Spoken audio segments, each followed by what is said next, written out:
Selo Tušina nadomak Šavnika. Velika kamena kuća i u njoj posljednja crnogorska virdžina. Sama.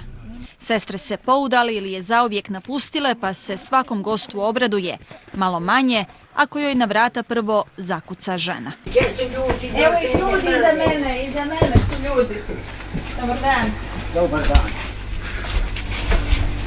Kako ste? Čekajući da okopni dane provodi uglavnom među 4 zida. Da joj brže prođe vrijeme, društvo joj prave životinje. Garo. A gdje je moj Garo? Kitulja. Aha.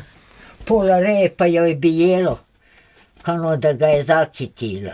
Kada nahrani stoku, vraća se u kuću. Televizor rijetko pali, ali dnevnike redovno gleda. U politiku se razumije, pa čeka proljeće da glasa za omiljenog političara. Ma sinoj nešta naki sve protivu Filipa i opet.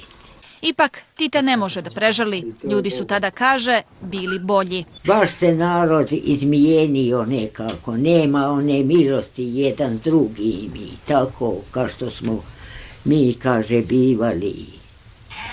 No pomrzlo, ubijaju. Nema jadnoga tička, drugčije bi bilo. Tada se dodaje stana znalo ko šta radi, a njoj je kao petoj i posljednjoj sestri u kući Cerovića bilo jasno šta da čini.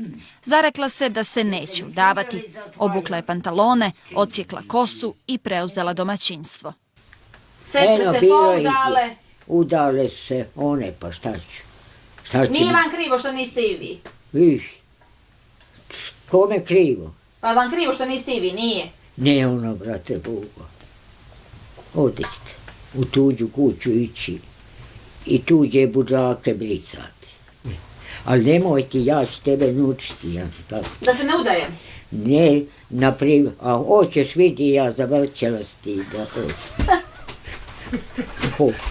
Iako ne voli suknje, šminku i kutlaču, ostala je Stani jedna ženska osobina. Krije godine. Pretpostavlja se da je rođena početkom 30. godina prošlog vijeka, ali ona tvrdi da je tek prešla 70.